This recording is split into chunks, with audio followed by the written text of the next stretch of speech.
Alright, so we have the Asus Zenbook S13 or the UX392. This thing is a Ultrabook that has an MX150 NVIDIA graphics card, and this is an ultra high screen to body ratio.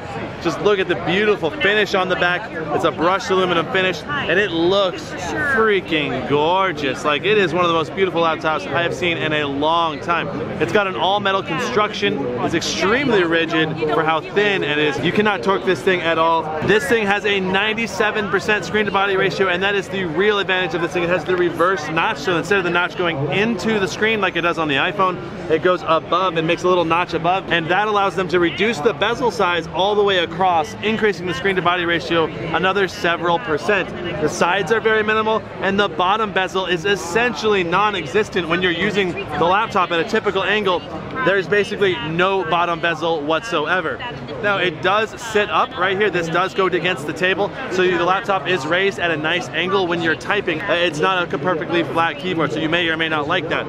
Now, the keyboard actually feels incredible. It's got deep travel, very smooth and tactile feedback, and it is a backlit keyboard. Now, we also have a fingerprint sensor right here and a very smooth, nice trackpad. This thing is a very premium Ultrabook. The number one feature for me that is a really standout feature that really separates this one from other Ultrabooks is that you can actually include the NVIDIA MX150 graphics card as a discrete option. So you're going to actually be able to literally play Fortnite on this probably at 60 frames per second, which is going to be really, really good. Now, this thing is not a touch-enabled device. This particular model utilizes a 1080p display. There might be other options out there. I'd have to check, but this thing is an incredible device that offers up to 15 hours of battery life, depending on what you're doing. Obviously, if you're going to do like video editing or something like that, it's going to be a lot less. Now, this thing does offer up to quad-core performance.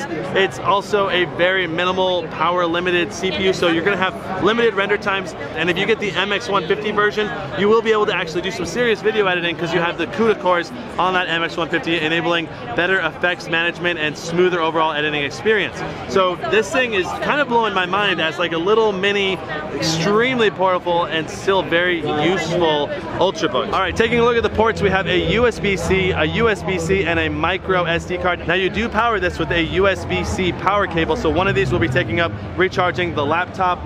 On the right side, we have a headphone mic combo port, as well as a USB 3 Type A. Something that's really important to note is that since this has a discrete GPU and a quad-core processor, it really has to put out a lot of heat, and that is what this giant vent along the back is for putting the heat all the way out and up and away. I'm really curious what the temps would be on this and how much it actually throttles. I gotta say that if you're a very casual gamer and you're in the market for a single laptop solution, I would highly recommend this one over something like the Surface Pro, even potentially the Surface Book 2. I don't know, that's a hard matchup because the Surface Book 2 can detach its tablet mode. There's definitely a lot of pros and cons going on here. I am extremely impressed with this thing, and I would highly recommend at least taking a look at it if you're in the market for an Ultrabook experience that's somewhat high performance and even has a discrete GPU option, and it is just beautiful with a basically bezel-less design. Like, this is the most bezel-less I've ever seen on a laptop. It's fantastic. So there you have it, the Asus Zenbook S13 UX392. Very, very cool Ultrabook. I hope you guys enjoyed this video. Be sure to hit that subscribe button, tap the notification bell, and smash that like button if you enjoyed it. We'll see you guys in the next one.